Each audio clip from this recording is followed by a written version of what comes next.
Hello viewers, কেমন আছেন সবাই? আশা করি ভালো আছেন। প্রশ্নোত্তর পর্ব চলছে।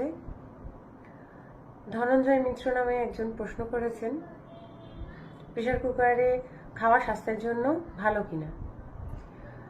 প্রেশার কুকারে খাওয়া ভালো কিনা আমি যদি এক কথাই বলি, তাহলে প্রেশার কুকারে রান্না করে খাওয়া আমাদের শরীরের জন্য ভালো।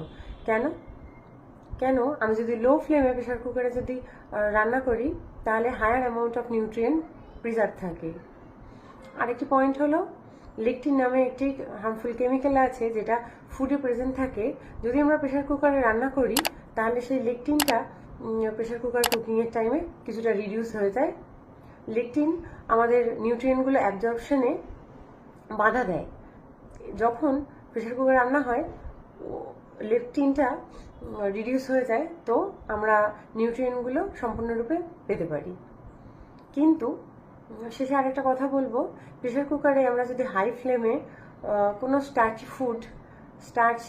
রিচ ফুড আমরা যদি রান্না করি, তাহলে অ্যাক্রালামাইড নামে একটি বিষাক্ত পদার্থ আছে, সেটি উৎপন্ন হয়। আর সেটি দীর্ঘদিন খেলে নিউরোলজিক্যাল ডিসঅর্ডার, ইনফার্টিলিটি, আলাদা অনেক হেলথ ইস্যু তৈরি হয়। সুতরাং স্টার্চি ফুডগুলোকে প্রেশার কুকারে রান্না করলে অ্যাভয়েড করা উচিত।